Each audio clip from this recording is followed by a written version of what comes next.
So guys, आज के इस वीडियो के अंदर हम बात करने वाले हैं क्लास 11th मैथ्स के चैप्टर नंबर 1 सेट्स की एक्सरसाइज 1.4 के क्वेश्चन नंबर 9 के बारे में।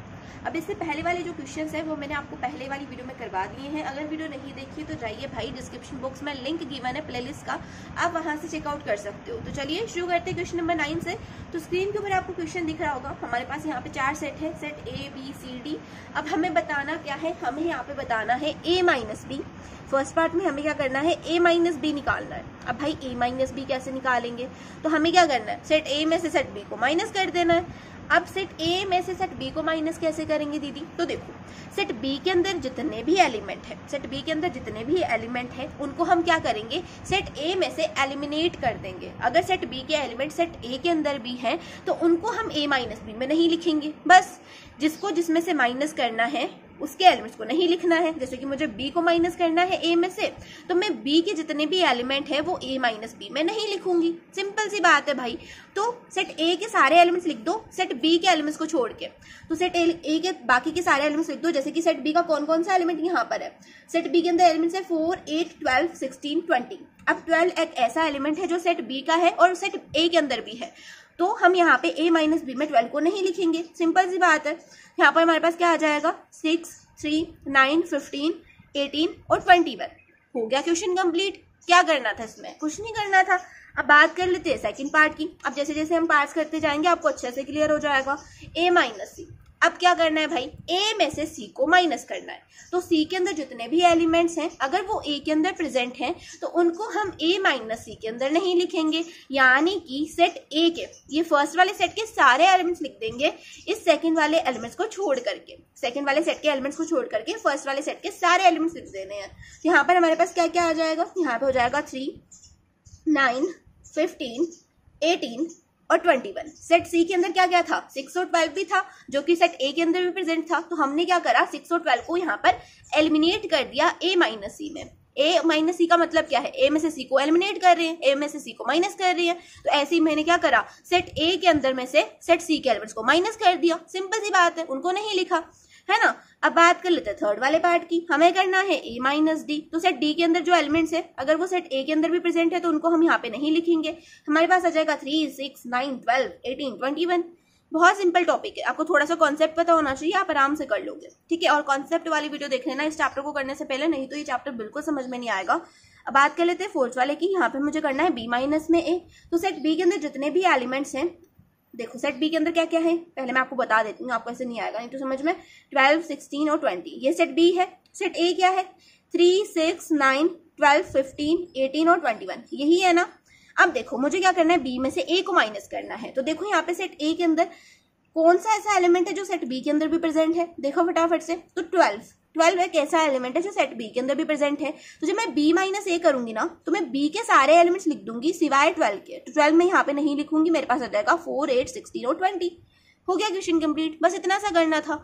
अब बात कर लेते हैं फिफ्थ पार्ट की। फिफ्थ पार्ट में क्या करना है, C माइनस A करना है। सेट C क्या है मेरे पास, सेट C मेरे पास है 2, 4, 6, 8, 10, 12, 14 और 16, ये सेट C है। सेट A क्या है, 3, 6, 9, 12, 15, 18 और 21।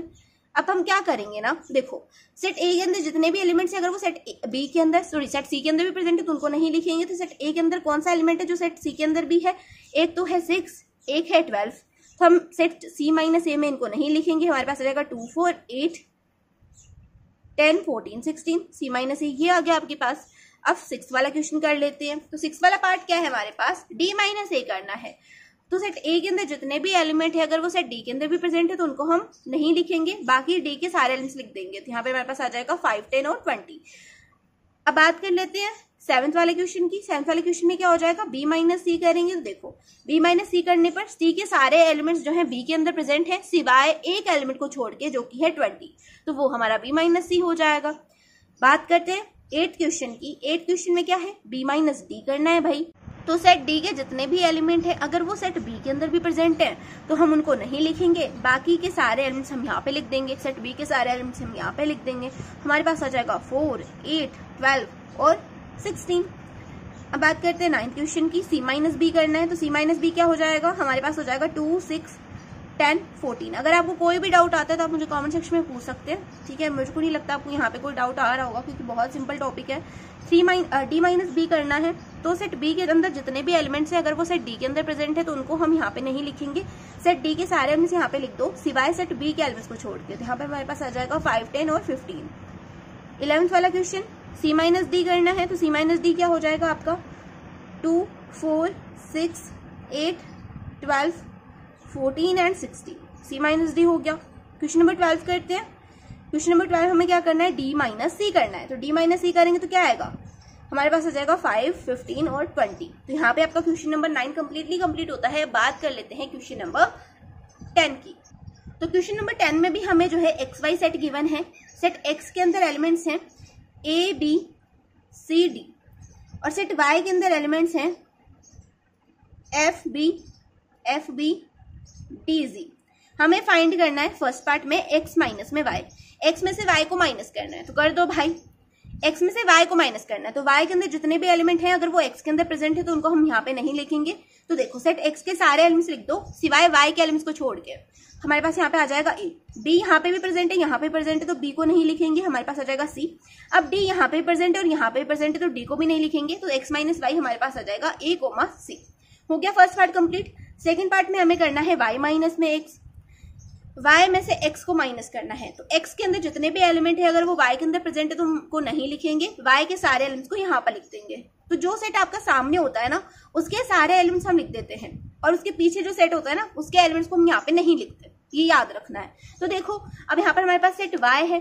अब सेट x में से कौन कौन सा ऐसा एलिमेंट है जो सेट y के अंदर भी है, तो b और d एक ऐसा एलिमेंट है जो सेट y के अंदर भी है तो इनको हम नहीं लिखेंगे। हमारे पास यहाँ पे आ जाएगा f, z। हो गया।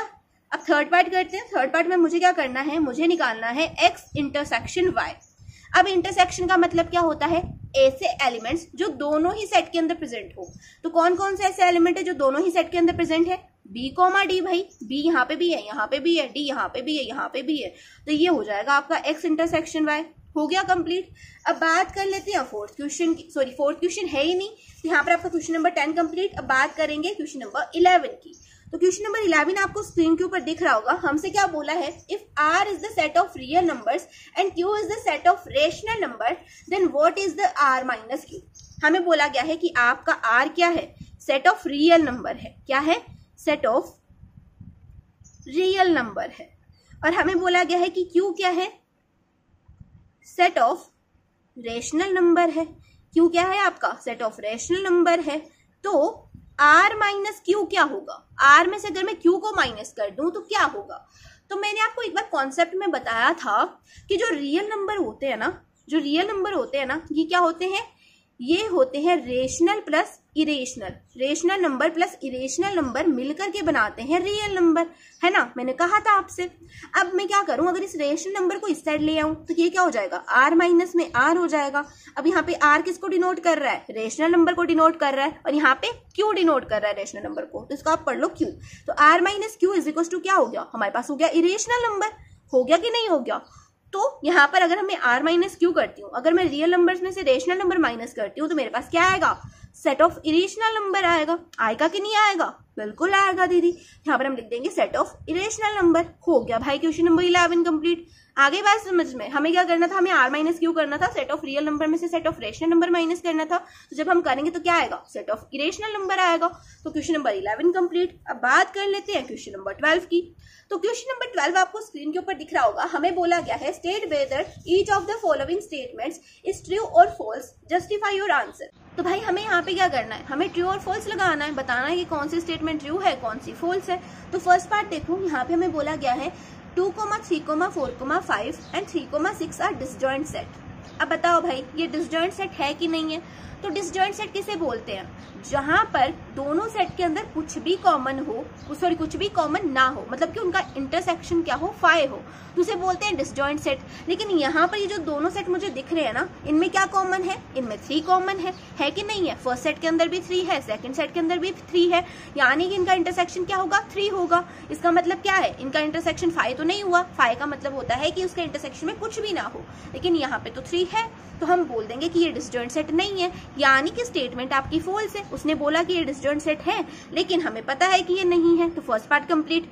सेकंड पार्ट देखो, उसने बोला है AEIOU and ABCD are disjoint set. अब बताओ भाई डिसजॉइंट सेट है ये?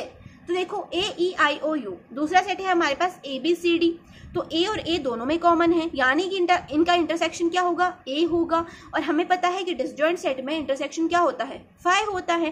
तो यहाँ पर ये वाली स्टेटमेंट में गलत है, तो हम यहाँ पे भी लिख देंगे फॉल्स। थर्ड पार्ट की बात करो, थर्ड पार्ट हमारे पास है 2, 6, 10, 14, 3, 7, 11, 15 आर अ डिसजॉइंट सेट। अब बताओ है कि नहीं है? तो देखो सेट ए के अंदर जो एलिमेंट्स है वो सेट बी के अंदर प्रेजेंट नहीं है, तो हम बोल देंगे कि हाँ ये स्टेटमेंट ट्रू है, ये जो है आपका एक डिसजॉइंट सेट है, क्योंकि इनका इंटरसेक्शन क्या है? 5 है, इनके इंटरसेक्शन में कुछ भी नहीं आएगा, है ना, इन दोनों में कुछ भी कॉमन नहीं है। अब फोर्थ वाले पार्ट की बात करते हैं, तो फोर्थ वाले पार्ट में उसने बोला है 2, 6, 10 and 3, 7, 11 are a disjoint set. अब बताओ भाई ये डिसजॉइंट है कि नहीं है? तो भाई बिल्कुल डिसजॉइंट है। सेट फर्स्ट के अंदर जो भी एलिमेंट है वो सेट सेकंड के अंदर नहीं है, तो यहाँ पर क्या हो जाएगा? ये एक डिसजॉइंट सेट हो जाएगा, तो ये हो जाएगी आपकी स्टेटमेंट ट्रू। यहाँ पर आपके सारे क्वेश्चन कंप्लीट होते हैं। एक्सरसाइज 1.4 यहाँ पे कंप्लीट होती है। नेक्स्ट वीडियो के अंदर हम बात कर लेंगे एक्सरसाइज 1.5 के क्वेश्चंस की। तो चलिए मिलते हैं नेक्स्ट वीडियो में, तब तक के लिए bye bye, take care, keep watching. और एक और बात, अगर कोई भी डाउट आता है तो आप मुझे कॉमेंट सेक्शन में पूछ सकते हैं।